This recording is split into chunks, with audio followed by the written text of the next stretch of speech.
পূর্ব বর্ধমান জেলার শহর বর্ধমানের কল্পতরু ময়দানে অনূর্ধ্ব ১৩ বছরের শিশুদের নিয়ে প্রথম বছর আনন্দবার্তা ওয়েলফেয়ার সোসাইটির উদ্যোগে ১৯শে আগস্ট থেকে শুরু হয়েছে গোল্ড কাপ ফুটবল প্রতিযোগিতা।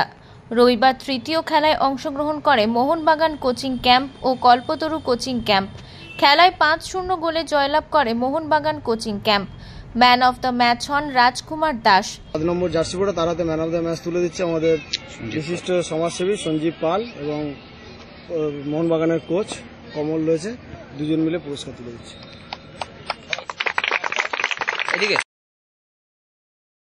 এদিনই ২০শে জুলাই থেকে শুরু হয়েছে দ্বিতীয় বর্ষ। বর্ধমান দক্ষিণ বিধানসভার বিধায়ক খোকন দাসের অনুপ্রেরণায় ও সহযোগিতায় আনন্দবার্তার উদ্যোগে ৩৫ বছরের ঊর্ধ্বে খেলোয়াড়দের নিয়ে বিএফএল ফুটবল প্রতিযোগিতা।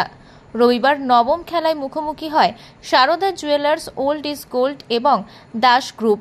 খেলাটি গোল শূন্যভাবে শেষ হয়। এই খেলায় ম্যান অফ দ্য ম্যাচ হন সারদা জুয়েলার্স ওল্ড ইজ গোল্ডের খেলোয়াড় সুরজিৎ হালদার। পূর্ব বর্ধমান থেকে তন্ময় ঘোষের রিপোর্ট, আনন্দবার্তা।